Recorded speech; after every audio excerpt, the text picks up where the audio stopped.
Welcome back to my History of Renal Medicine lecture series, in which we explore the colorful history of our understanding of one of the most important organs in the human body. This story will take us on a journey spanning centuries, and will include many colorful people along the way, including a scientist named Marcello Malpighi. My name is Matthew Tortora, and I practice diagnostic pathology in northern New Jersey, serving Cooperman-Barnabas Medical Center and Clara Moss Medical Center. This is the second of a multi-part lecture series on the history of renal medicine, which I've given to the departments of pathology, medicine, and humanities at Cooperman-Barnabas Medical Center.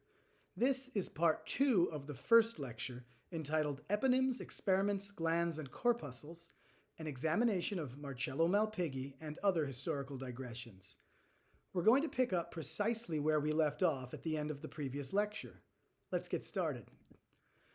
In the 17th century, Marcello Malpighi's time, the city of Bologna would have looked like this. It was filled with innumerable soaring stone towers, each one serving as a fortress for a different lordship. Some of these towers still stand today. It was still surrounded by an ancient wall, and on the right you can see the origin of a canal piercing that wall. A few canals are still hidden in the city today, tucked between rows of old buildings. Bologna at that time was an architectural tapestry of Renaissance, Romanesque, and Northern Italian Gothic architecture. And of course, in the middle of it all, the university. It included the historic Archiginnasio, which houses a library, and the magnificent anatomic theater. And in its 1,000 years, innumerable alumni have walked within its hallowed halls. Here are but a few notable examples. There was Thomas Becket, Dante Alighieri, Petrarch, Copernicus, Albrecht Dürer, Pope Alexander VI, Laura Bassi and Maria Agnesi, Galvani, Marconi, Enzo Ferrari, and Giorgio Armani. And last but not least was this man, Marcello Malpighi. So with the rediscovery of ancient literature, as we've already discussed, and the subsequent birth and spread of universities in the West, an inflection point was reached by the 16th century, and with it came a revolution. What better bookend for a scientific revolution than the work called De Revolutionibus from 1543, in which Copernicus asserted that the Earth, in fact, went around the sun. And around the same time, Vesalius began translating Galen's works and creating illustrations from dissections of human cadavers, which he would be publishing in De Humani Corporis Fabrica, one of the most influential early books on human anatomy, ironically helping to finally end centuries of Galenic dogma. Soon, other scientists began to discover the existence of human organs such as the fallopian tube and the eustachian tube, for example. Science, art, and the humanities all began to flourish in parallel. In this century lived Da Vinci, who, in addition to his paintings, was also sketching the human form. In this same century lived Galileo, English physician William Harvey, French philosopher and scientist Descartes, and these two men who would share, or rather dispute credit for, the invention of the telescope. By the 17th century, there were new giants standing on the shoulders of the old giants, who would themselves usher in the Enlightenment. There was Robert Hooke, who modified the telescope into the microscope and looked through it at a piece of thinly sliced cork and saw what had never been seen before in all of human history, the magnificent universe of the microscopic. He would call the partitions he saw in the tissue cells. The limits of this universe would soon shatter when Leeuwenhoek began to observe the first microbial life in a small drop of pond water. And it was this gentleman, central to our story, who also lived during the Century of Giants, and would use the microscope and other tools gifted by his predecessors to revolutionize our understanding of the kidney. More on him pretty soon, but first, some eponymy.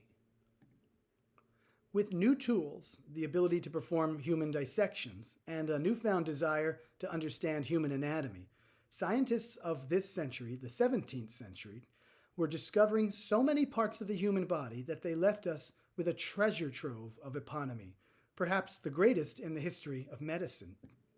There was the circle of Willis in the brain, the Graafian follicle in the ovary, Wharton's jelly of the umbilical cord, Glisson's capsule covering the liver, the Sylvian aqueduct where fluid communicates in the brain, Peyer's patches in the gastrointestinal tract, Piquet's duct which carries lymphatic fluid, Brunner's glands in the duodenum, Bartholin's glands on the vulva, more on him later, the sinuses of Valsalva in the heart valves, the columns of Morgagni in the anorectum, the ducts of Bellini in the renal collecting system, and on and on. Another scientist of the time, Giovanni Borelli, was famous not for eponymy, but for his role as a mentor. More on him later in a moment. It's worth mentioning John Locke, who would play a part in this century as much for his role in science as in philosophy. The 17th century would also see some of the greatest thinkers outside the field of medicine, including Isaac Newton and English architect Christopher Wren. And with that, I take you to a little town in northern Italy called Crevecoeur. Crevecoeur, located in the Emilia-Romagna, close to Bologna, contains a church, which has a courtyard, which contains a statue, which honors its most famous resident, Marcello Malpighi. Born in the 1600s in Crevecoeur, he was a physician, a biologist, an anatomist. He received his degree in philosophy and medicine from Bologna University. He questioned prevailing medical teachings. He stressed the role of observation, practice, and dissection skills over, quote, traditional learning. And he used the microscope for anatomic purposes. What were Malpighi's techniques? They included dissection, vivisection, which was the dissection of live animals, injection, chemical analysis, boiling and maceration, and lastly, but most importantly, microscopy. In 1656, he was the first person to ever look under the microscope at tissue from the human body. And so it was in 1661, under the guidance of his mentor, Borelli, pictured here, that Malpighi published his Epistolae on the lungs, in which he saw that there were structures, tiny saccules filled with air called alveoli, that had a relationship with tiny blood vessels. He deduced that air goes through the thin walls of these alveoli to get to the blood vessels. Separately, he showed that arteries and veins met at tiny blood vessels called capillaries, and he did so in part through the microscope. Now, as it is still true today, any good book sells better, even better, when it has pictures. And Borelli suggested Malpighi add some illustrations to his publications, which he did. Here is Malpighi's illustration of the lungs. On the bottom of it is what he saw under the microscope, a honeycomb pattern traversed by small blood vessels. That honeycomb is made up of the tiny saccular air spaces, the alveoli. More importantly, what you're seeing in this image is the birth of histology, the study of the microscopic structures of tissues. And Borelli, being a very good mentor, took Malpighi's work and disseminated it through Europe. It finds its way to Copenhagen, where Bartholin had made a name for himself as a prominent anatomist. He republishes Malpighi's work in another work, helping to situate it in a major work of literature, both advancing Malpighi's name and the technique of microscopy in its infancy. By 1663, his work was being discussed as far as Cambridge, where Hooke was publishing his work, Micrographia, describing observations using the microscope, and Locke was collaborating with Hooke and a student of Thomas Willis on experiments in respiration. one can start to appreciate how an interconnected web of knowledge was being built during this most fascinating century. And now, the end of Galenic medicine was finally in sight. Now let's take a quick additional look at this sketch of a vivisected dog, so that it may haunt your nightmares as much as it's haunted mine.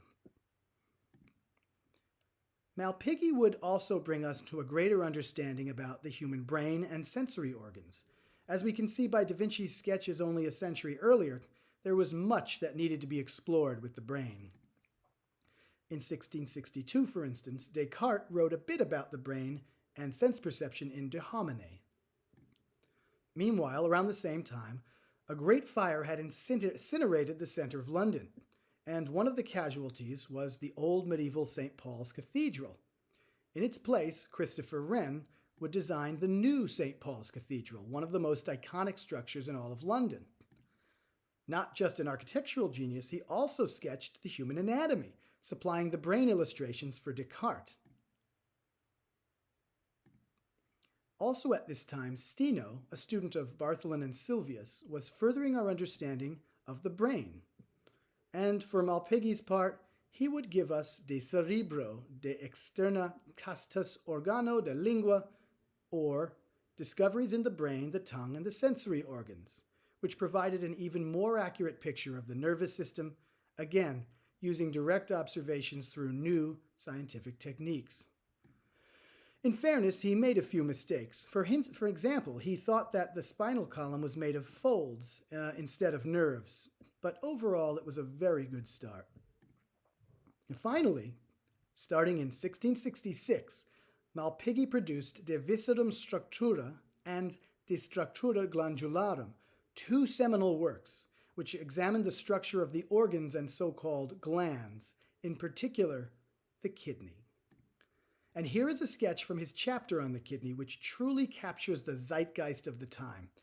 It shows the inside of the kidney, the vessels looking like branches of a tree, decorated with small ovoid structures, or corpuscles as he called them. It's not perfect, it's not complete, but it symbolizes the indomitable earnesty to which Malpighi and the other Enlightenment scientists sought to discover the truth. In his chapter on the kidney, entitled De Renibus, he describes how he used injected ink to overturn the millennia-old dogma that the kidney had no substructure at all. What he describes as small corpuscles hanging like, quote, apples from the blood vessels would later turn out to be the most important substructure of the kidney, called the glomerulus, which is responsible for filtering the urine from the blood. In his illustration, Malpighi shows all the substructures, which he calls glands or corpuscles, that he observed from various organs. And in the bottom right corner, we can see his sketch on the kidney, those little round corpuscles, the glomeruli, hanging like apples from the blood vessels.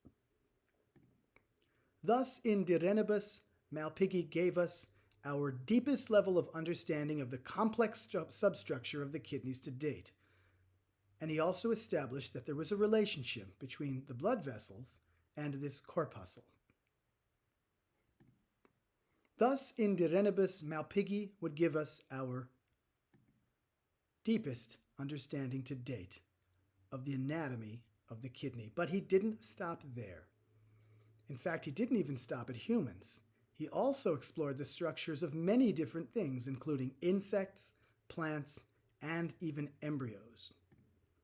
In the end, with his immeasurable contributions to the advancement of scientists, his fellow townspeople gave him a token of their appreciation.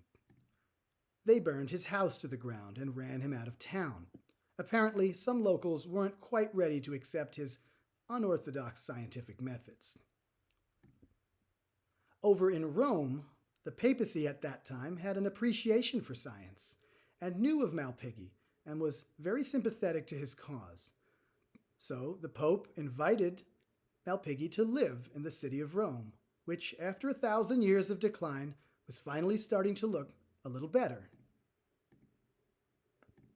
And so Malpighi left Bologna and went to Rome, where, if one believes the story, Pope Innocent XII met him at the gates of the city, the ancient gates still standing at the time, embraced him, and led him inside, where Malpighi was given a home, a laboratory, and even financial support.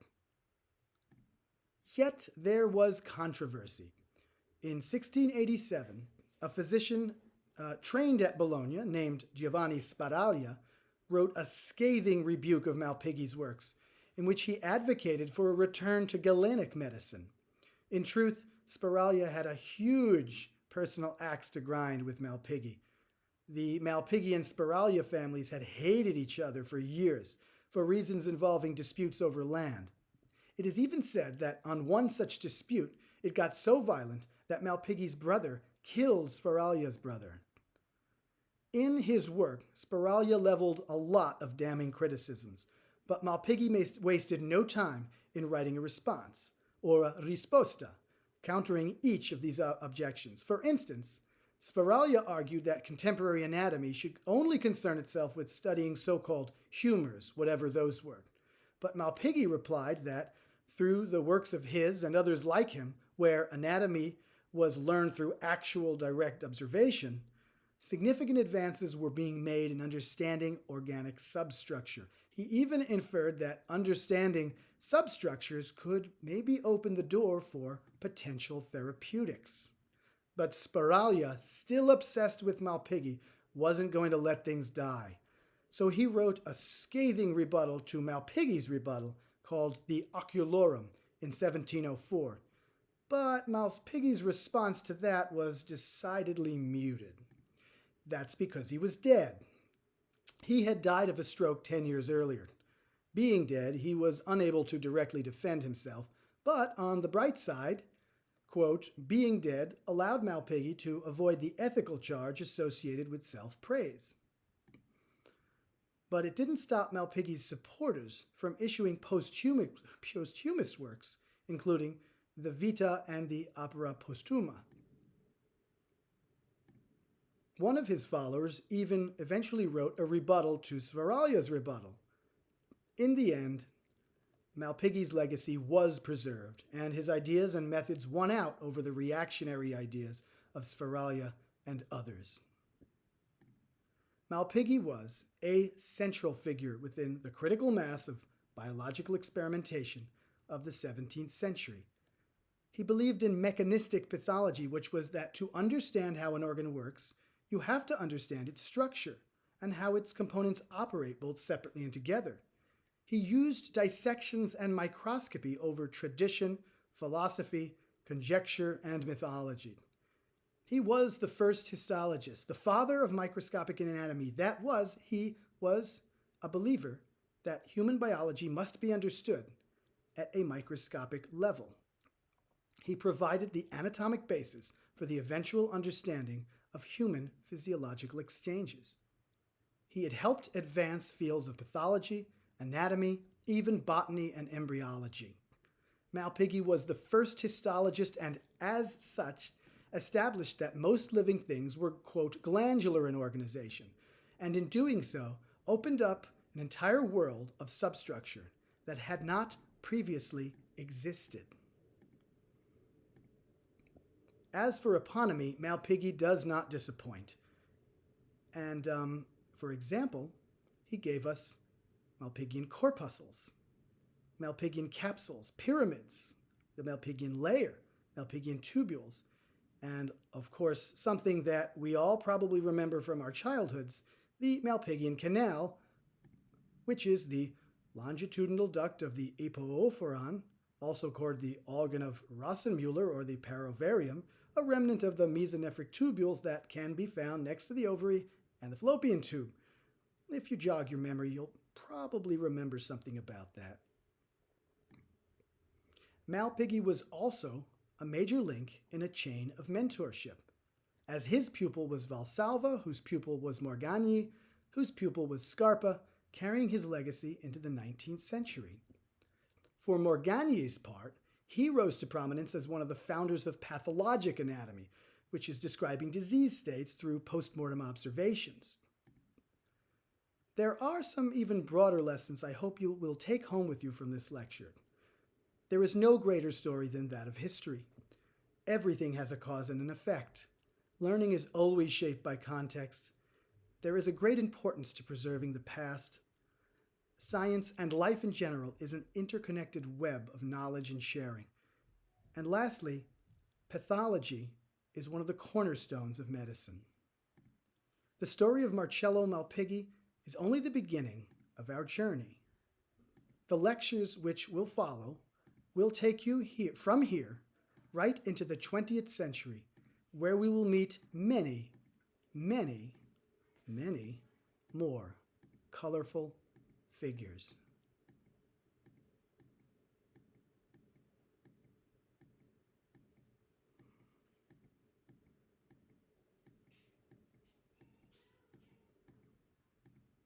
And see more colorful imagery.